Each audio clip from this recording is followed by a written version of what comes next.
Today we are going to continue our lesson on plants and talk a little bit about the different types of leaves. We're going to be looking at different characteristics in leaves. Now we have learned that leaves are very vital to plants. They help bring food to the plants. And we are going to be using some materials today, and I want to discuss them with you. First we're going to be using the collection of leaves that we've gotten from our nature walk. And we have collected these leaves, a variety of different leaves, from either trees or plants or on the ground. And we've only tried to take about one or two from each plant if they were not on the ground, because trees and plants need leaves to live. We don't want to deprive them of what they need to survive. And we'll also need a plain white sheet of paper. Everybody should have one of these on their desk. And a pen or a pencil, which we're going to be using on our paper. Now, one way that we can classify leaves is by its structure. And when you look at the leaf, I want you to notice this flat part, the long flat part. This is called the blade of the leaf. Now most leaves actually have a stalk that attaches to the stem of the plant, and it attaches the blade to the stem. And this is the extension right here, and it's actually called a petiole. That is a petiole. You should be able to see this in most of your leaves. Now there are some leaves that do not have petioles, and they attach directly to the stem without that little stalk connecting it.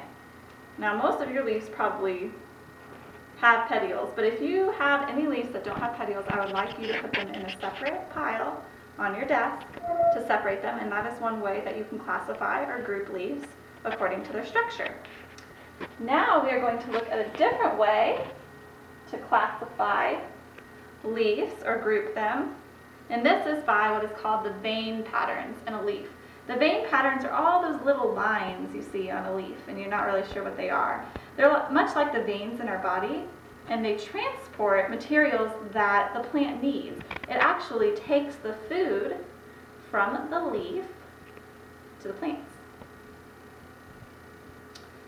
So we're going to look at 3 different vein patterns, and we're going to be grouping our leaves into these different vein patterns. So I want you to pay close attention and look at your leaves and see if you can discover which vein pattern they have.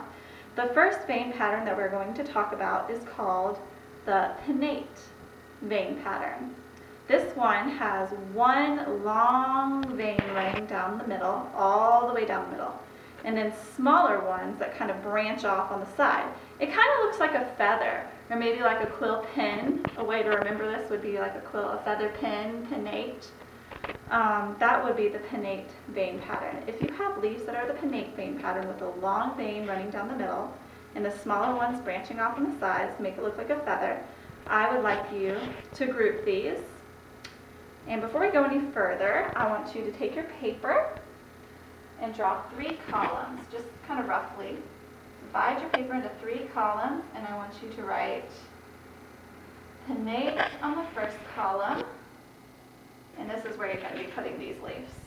All the leaves that you find that I just described to you will go in this category.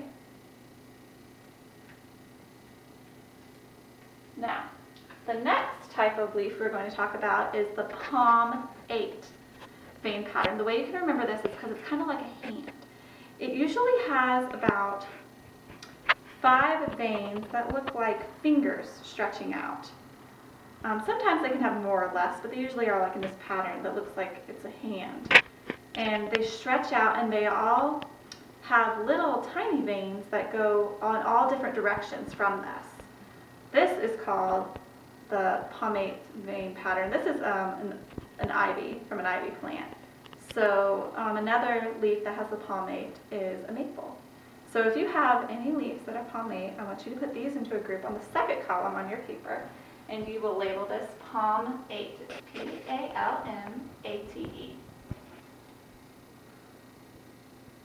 And you'll put all of your leaves like that there.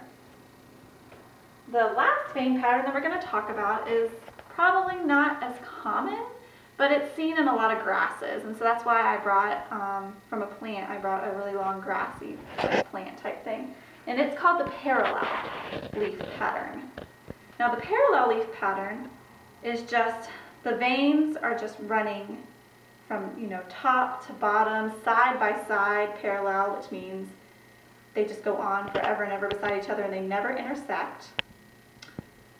We should have talked about parallel lines in math.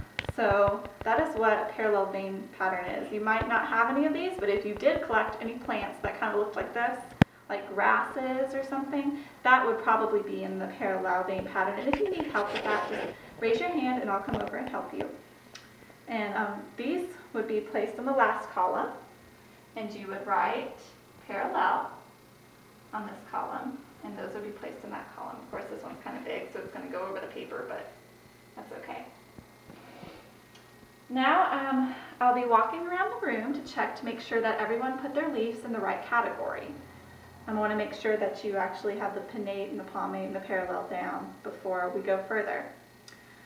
After I've checked everybody's leaves, I want you to take the leaves in each of your groups, and I want you to count how much you have. I want you to count how many pinnate leaves you have, and I want you to write the number. Let's see, like I have 1, 2, 3, 4, 5, 6. I have 6 pinnate leaves. I want you to write that number in the column with your pencil on your paper, and then do the same for the palmate and the parallel. And if you don't have any in some of the columns of those types of leaves, I just want you to write 0 because you don't have any. And that will be something we do. Now, a follow-up activity that could be done with the leaves is to have the children make a bar graph, which would integrate math of the numbers of the different types of leaves they have and the numbers of the different types according to vein patterns. Now, you could do this either with their individual data that they have done by themselves after completing this activity, or you could compile all the classroom data on the board and make a chart for it, and the kids could use that data to make a bar graph.